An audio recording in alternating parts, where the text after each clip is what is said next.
Good morning everyone. Malingki ako ngayon guys. Gagawa ako ng lax sa mamayang hapon.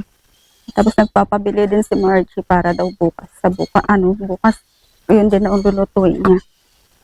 Gagawa ako ng udon para sa mga bata daw sa lunch nila. Kaya samahan nyo guys ako sa pamamalingki. As usual, palingki na lang palagi. Nandito na ako sa palengke guys. Nakaupo muna dito. Tapos papasok ako dun sa loob para bumili ng noodles at saka mga tauge para sa laksa ko mamayang gabi. After this, pupunta na ako ng supermarket para sa laksa paste.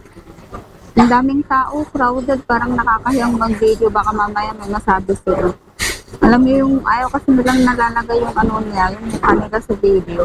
Kahit naman sino siguro, diba? Lalo na kung mga takot sa camera. Anyway guys, samahan niyo ako doon sa sa market, yung supermarket. Ito yung market, at may kainan dito. May kainan muna dito. Ayan, may mga nagbebenta ng ganyan. At saka, ito na yung market. Ayan.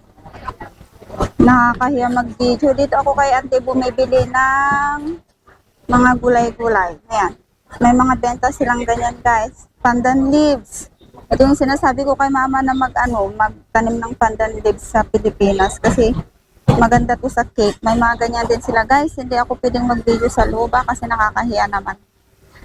Ayan, dito yung market nila. Dito yung mga gulayan. Dito, itong market dito yung malapit sa amin. Dito din yung mga isda.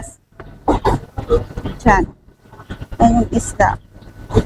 Okay guys. Tapos na ako guys sa natapos din ako sa market ngayon. Punta na ako ng supermarket guys. Samahan niyo ako doon. Ito yung daan namin. Ayan, on the way na tayo sa supermarket. Medyo maingay dito. Ayan guys. Marami na naman benta dyan O diba? Dami-daming benta nila dito. Ito yung market namin. Wala yung nagbebenta ng wagwag ngayon dito, guys. Wala si kuya dito ngayon. Kasi dito ako bumibili minsan ng wagwag. Yung mga mahilig sa second hand din. Actually, ang wagwag naman, guys, hindi purki second hand wagwag is second hand talaga, hindi. May mga wagwag talaga na bago. Depende lang sa inyo, guys, kung paano mamili. See you guys sa supermarket. Hindi yata ako pwedeng mag-video pala doon kasi nung minsan binawalan ako kasi sabi hindi daw pwede. Iwan. May issue yata sila pagdating sa mga ganyan. But anyway, samahan nyo na lang ako guys doon. O baka hindi na nga ako mag-video pala. See you guys later.